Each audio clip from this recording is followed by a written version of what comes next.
I had a buddy ask about prebuffing, so I just thought I'd make this quick video to share how I prebuff. So the theory behind it is that basically you throw down all these ground AoEs or dots or things like that, and then as soon as the boss is right about to spawn in, you switch to your damage gear.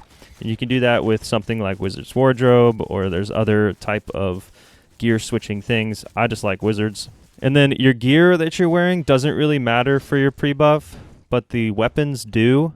I like the Maelstrom Bow and the Maelstrom Inferno. You're not actually going to be in this gear when your dots start doing damage, so it doesn't matter. Your enchants don't matter. Your traits don't matter. None of that matters. I just do staff back bar and bow front bar because of how the timers work out. The only reason the gear would matter is that if you get stuck in pre-buff, so you might want to have 2 complete 5-piece sets on. So what I like to do is set my traps first, which is like Rune and Barb Trap, because those aren't triggered until an enemy actually trips the traps. So those last the longest. And then right after that, I have my buffs. And this is really important. You have to have the buffs that you want to carry over into the fight in the exact same spot on the exact same bar as your damage dealing setup. Even if I moved Scholarship to here in my damage setup, it would cancel itself out and I would not have Scholarship. I'd have to reproc it. So that's why when I hit these things and I go into my damage setup, they actually stay live and still going. And I have all my stuff set up to just make it easy on me from left to right. So I do my traps first,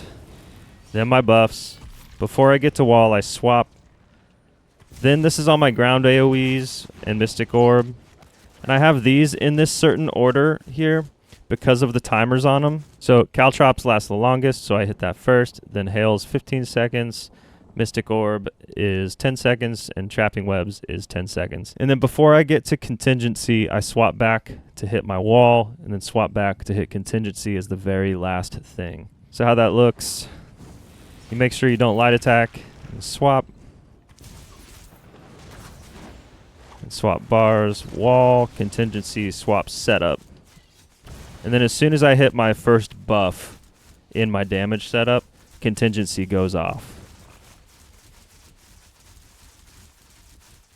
And all those AoEs last quite a while and do a little bit of DPS, which just helps you get that little extra edge. All of these skills take about 10 seconds to get off. It's about 1 second per skill. So I use the add-on Samurai as a boss timer countdown. This adds a little timer to show when the boss is going to spawn in. There's other ways to do it with pre-buffing. If your tank is going to, like, say this is the boss and the tank's going to grab him and pull him over here, you can do, as the tank's counting down, you can do all your pre-buffs while the tank's counting down, and then he'll pull it over here. Like 3, 2, 1, boom. Then the tank taunts and brings him over into here. You just need to make sure that you're in your damage gear before the tank taunts. Getting stuck in pre-buff sucks. So be very, very aware of the countdown the tank is making.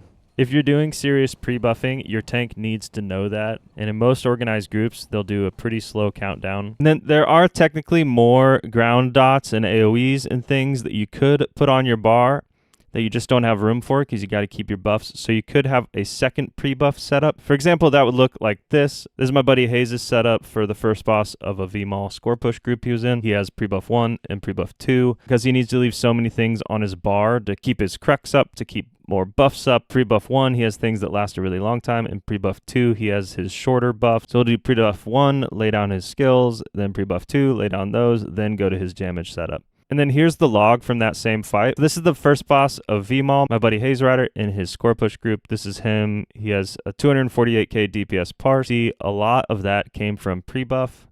He pre-buffed with Orb, Shadow Silk, Caltrops, Blockade, Rune, Trample, Barb Trap. So yeah, lots of pre-buff damage. We add all that up together. That's how you get those crazy 250, 260k parses. Thanks, Hayes, for letting me use your log. So yeah, that's a super quick example of how to pre-buff. Hope this helps. Peace.